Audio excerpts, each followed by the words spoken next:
তো গাইস, তোমাদের base setup আছে, তোমরা সুন্দরভাবে ভয়েস ওভার দিচ্ছ এবং সুন্দরভাবে ভিডিওটাকে এডিটিং করে ভিডিওকে ইউটিউবে পাবলিক করছো।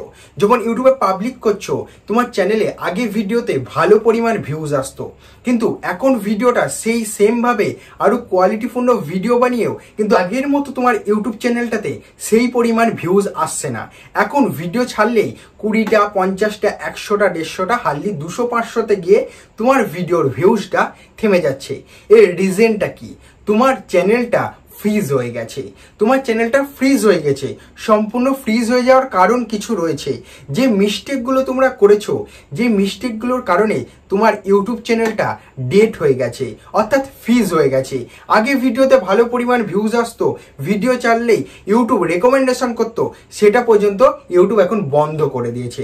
ভিডিও ছাড়লে রেকমেন্ডেশন কম থাকে, ক্লিক থ্রু রেট পর্যন্ত কম থাকে, সব দিক থেকেই আমার ইমপ্রেশন পর্যন্ত কম থাকে। এই ইউটিউব চ্যানেলে যে ভিডিওগুলো আপলোড করছি, কোয়ালিটিপূর্ণ ভিডিওগুলো, সেই ভিডিওতে তাহলে পরিমাণ মতো ভিউজ আসছে না। আগের ভিডিওতে ভিউজ আসতো, এখন আসছে না। তার রিজন হচ্ছে তোমরা এই কমন 5খানা মিস্টেক তোমাদের কাছে বলবো। যে মিস্টেকগুলো তোমরা আগে করেছো, তার কারণে তোমার এখন চ্যানেলে ভিউজ আসছে না। আর এটাও তোমাদেরকে বলবো যে চ্যানেলে এখন যেহেতু ভিউজ আসছে না, কি করে সেই পরিমাণ মতো আগের মতো ভিউজে নিয়ে আসতে পারবে তোমার ইউটিউব চ্যানেলটাকে, সেটা যদি জানতে চাও, প্লিজ চ্যানেলটাকে আনফ্রিজ করবে খুব সহজেই। তাহলে লাস্ট পর্যন্ত ভিডিওটা দেখতে থাকো। লাস্টে তোমাদেরকে প্রপার একটা টিপস দিব, যে টিপসটার মাধ্যমে তোমরা এই ফ্রিজ চ্যানেলটাকে আনফ্রিজ করতে পারবে। আগে চলো দেখে নেওয়া যাক এই কমন 5টা মিস্টেক তোমরা কি করছো, যার কারণে তোমার এই ইউটিউব চ্যানেলটা পুরোপুরি ফ্রিজ হয়ে গেছে। নাম্বার 1 মিস্টেক, যেটা তোমরা অনেকেই করে থাকো। অনেকে কি করে যে ইউটিউব চ্যানেলের সাবস্ক্রাইবার এবং ওয়াচ টাইমটাকে পারচেস করে। নানা ধরনের ওয়েবসাইটের মাধ্যমে এগুলোকে পারচেস করা যায়। তাই তোমরা কি করো, কিছু পয়সার মাধ্যমে তোমরা কি করবে, ওই সাবস্ক্রাইবারটাকে এবং ওয়াচ টাইমটাকে পারচেস করবে। এই যে যখন সাবস্ক্রাইবার আর ওয়াচ টাইমটাকে পারচেস করলে, ওই সাবস্ক্রাইবারগুলো কিন্তু তোমার জেনুইন সাবস্ক্রাইবার কখনোই হলো না। ইউটিউব চ্যানেলে যে 4000 ঘন্টা ওয়াচ টাইমটা কমপ্লিট করতে হয়, সেই কমপ্লিটটা তোমরা হচ্ছে ওয়েবসাইটের মাধ্যমে তোমরা করে নিলে। তাতে কি হলো, তুমি চ্যানেলটাকে মনিটাইজেশন অলরেডি করে নিতে পারলে, সাবস্ক্রাইবার কিনে আর ওয়াচ টাইম কিনে তোমার চ্যানেলটা মনিটাইজেশন করে নিতে পারলে। যেহেতু তোমার চ্যানেলে ভিউজই আসছে না, তাহলে কি তুমি কখনো ইনকাম করতে পারবে? এটা কি কখনো ভেবেছো? তাই আমি তোমাদেরকে বলবো, যদি সাবস্ক্রাইবার বাড়াতেই হয়, জেনুইন ভাবে তোমরা ইউটিউব চ্যানেলে সাবস্ক্রাইবারটাকে বাড়াবে। কারণ ইউটিউব চ্যানেলে যদি সাবস্ক্রাইবার ওয়াচ টাইম পারচেস করা হয়, সেই ইউটিউব চ্যানেলটা, ইউটিউবের একটা অটোমেটিক সিস্টেম আছে, সেখান থেকে সবকিছু ধরা পড়ে।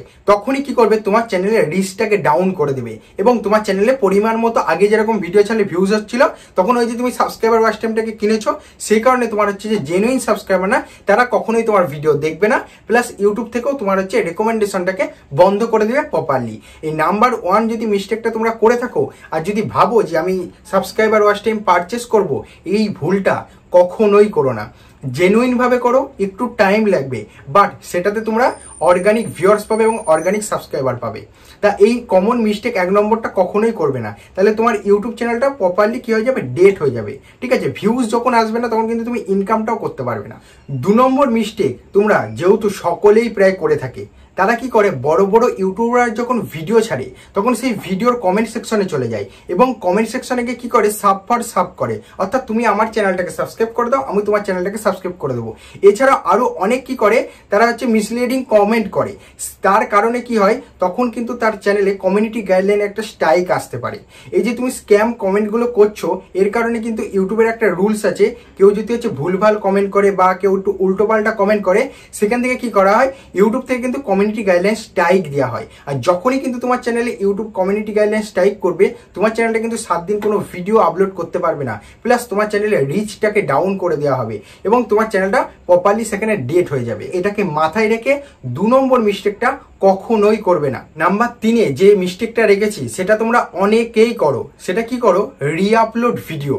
রিআপলোড ভিডিও বলতে, অর্থাৎ আমি এখন এই ভিডিওটাকে আপলোড করলাম, ভিডিওটা আপলোড করার পর আমার ইউটিউব চ্যানেলে ভিডিওটা যখন আপলোড হলো, ভিডিওটা পাবলিক করার পর ভিডিওতে পর্যাপ্ত পরিমাণ ভিউজ এলো না, 40টা 50টা 100টা ভিউজ থেকে থেমে গেল, তখন আমি কি করব, এই ভিডিওটাকে আবার ডিলিট করে দিয়ে আবার সেম ভিডিওটাকে রিআপলোড করব। এটাকে বলা হয় রিআপলোড। কাজটা অনেকেই করে থাকে।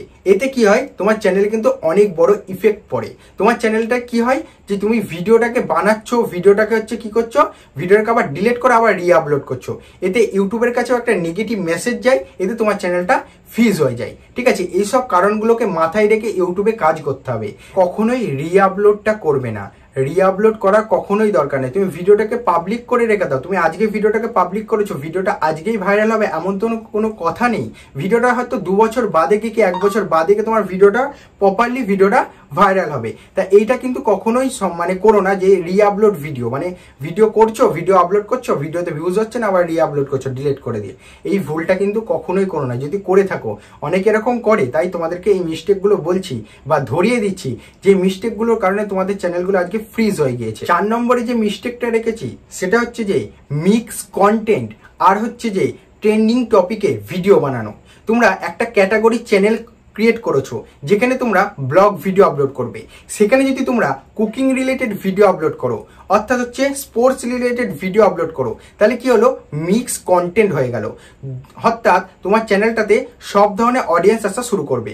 অর্থাৎ কি হলো, তোমার একটা কোনো ভিডিও ভাইরাল হয়ে গেল, অর্থাৎ তুমি ব্লগ ভিডিও বানাচ্ছ, তো ব্লগের সাথে সাথে রান্নার ভিডিও বানাচ্ছ, প্লাস হচ্ছে স্পোর্টসের ভিডিও বানাচ্ছ। তোমার স্পোর্টসের একটা কোনো ভিডিও ভাইরাল হয়ে গেল এবং খুব র্যাঙ্কে এলো এবং পর্যাপ্ত পরিমাণ ভিউজ এলো।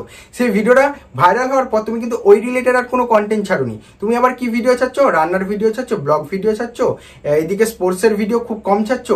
তাহলে এতে কি হবে, তোমার চ্যানেলটা বড় একটা ইফেক্ট পড়লো। কিন্তু অডিয়েন্স বেসটা কিন্তু তোমার স্পোর্টসেরই আছে। যে ভিডিওটা ভাইরাল হয়েছে সেই ভিডিওর ভাইরালের অডিয়েন্সগুলোই আছে, তুমি কিন্তু সেই রিলেটেড কন্টেন্ট কিন্তু কখনোই আর বানাচ্ছ না, তুমি অন্যান্য ভিডিও বানাতে থাকছো। এতে কি হবে, তোমার চ্যানেলে কিন্তু কখনোই ভিউজ আসবে না। তোমার চ্যানেলটা একটা মিক্স কন্টেন্টে পরিণত হয়েছে। আবার অনেকে কি করে, ট্রেন্ডিং টপিকটাকে ফাইন্ড করে, শুধু ওই ট্রেন্ডিং টপিক আসলে ভিডিও করব, তারপরে পরে যখন আবার অন্য ভিডিও ছাড়তে থাকে তখন কিন্তু পর্যাপ্ত পরিমাণে ভিউজ আসে না। কিন্তু তখন যদি আবার ট্রেন্ডিং টপিক আসে তখন ভিডিওটাতে ভিউজ আসবে। তাহলে এগুলোকে মাথায় রেখে কাজ করতে হবে যে আমি যে ক্যাটাগরি চ্যানেল ক্রিয়েট করছি আমাকে সেই ক্যাটাগরির ভিডিও আপলোড করতে হবে। এখানে যদি আমি মিক্স কন্টেন্ট আপলোড করি, কখনোই মিক্স কন্টেন্ট নিয়ে কাজ করলে তোমার ভিডিওতে কখনোই ভিউজ আসবে না এবং তোমার চ্যানেলটা পুরোপুরি মানে ফ্রিজ হয়ে যাবে। নাম্বার 5-এ যে মিস্টেকটা রেখেছি সেটা হচ্ছে যে ইউটিউব ভিডিওকে ডিলিট করা। তোমরা কি করো, ভিডিও অনেক আপলোড করেছো, ভিডিওতে ভালো পরিমাণ ভিউজ হচ্ছে না, যেই দেখছো সেই কি করছো, ভিডিওগুলোকে টপ ভিডিওকে ডিলিট করছো। এতে কত বড় নেগেটিভ হচ্ছে মেসেজ যাচ্ছে তোমার ইউটিউব টিমের কাছে, সেটা কখনো জেনেছো? কখনো রিসার্চ করে দেখেছো যে আমার এই ইউটিউব ভিডিওকে এরকম ভাবে ডিলিট করছি, এতে আমার চ্যানেলে কতটা ইফেক্ট পড়ছে বা আমার চ্যানেলটা কতটা ক্ষতি হচ্ছে, সেটা কখনোই তোমরা ভাবোনি।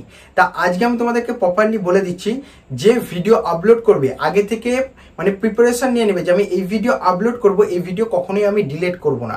ঠিক আছে, আগেও একটা মানে বলেছিলাম 3 না 4 নম্বরে যে রিআপলোড করেও ডিলিট করছো, রিআপলোডটাও করবে না, প্লাস হচ্ছে ইউটিউব ভিডিও আপলোড করার পর ডিলিটটাও করবে না। এই ডিলিটের কারণে কিন্তু তোমার চ্যানেলে অনেক বড় ক্ষতি হচ্ছে, সেই কারণে তোমার চ্যানেলটা কি হচ্ছে, ফ্রিজ হয়ে যাচ্ছে। এইসব 5খানা যে রিজন তোমাদেরকে বললাম বা 5খানা যে মিস্টেক তোমাদেরকে বললাম, এই 5খানা মিস্টেক তোমরা অনেকেই করছো। অনেকে আবার কিছু কিছু মিস্টেক করছে, আবার অনেকে কিছু কিছু মিস্টেক করছে না, আবার অনেকে পুরোটাই মিস্টেক করছে। এই 5খানা মিস্টেকই করছে।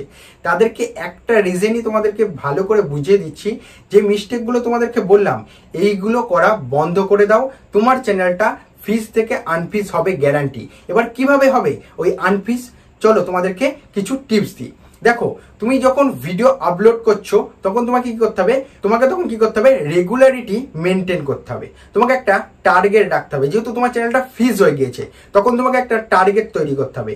কিরকম টার্গেট তৈরি করতে হবে, 30 দিনে তুমি 30খানা ভিডিও আপলোড করার একটা টেন্ডেন্সি মাথার মধ্যে নেবে এবং 30 দিনে 30খানা ভিডিও আপলোড করবে। আমি অনেকেই জানি যে 30 দিনে 30টা ভিডিও আপলোড করা কখনোই পসিবল হবে না, অনেকের অনেক ধরনের ক্যাটাগরি হয়ে থাকে। তাদেরকে বলবো 2 দিন অন্তর ভিডিও আপলোড করো, কিন্তু রেগুলারিটি মেনটেন করে একই টাইমে ভিডিওগুলোকে আপলোড করতে থাকো।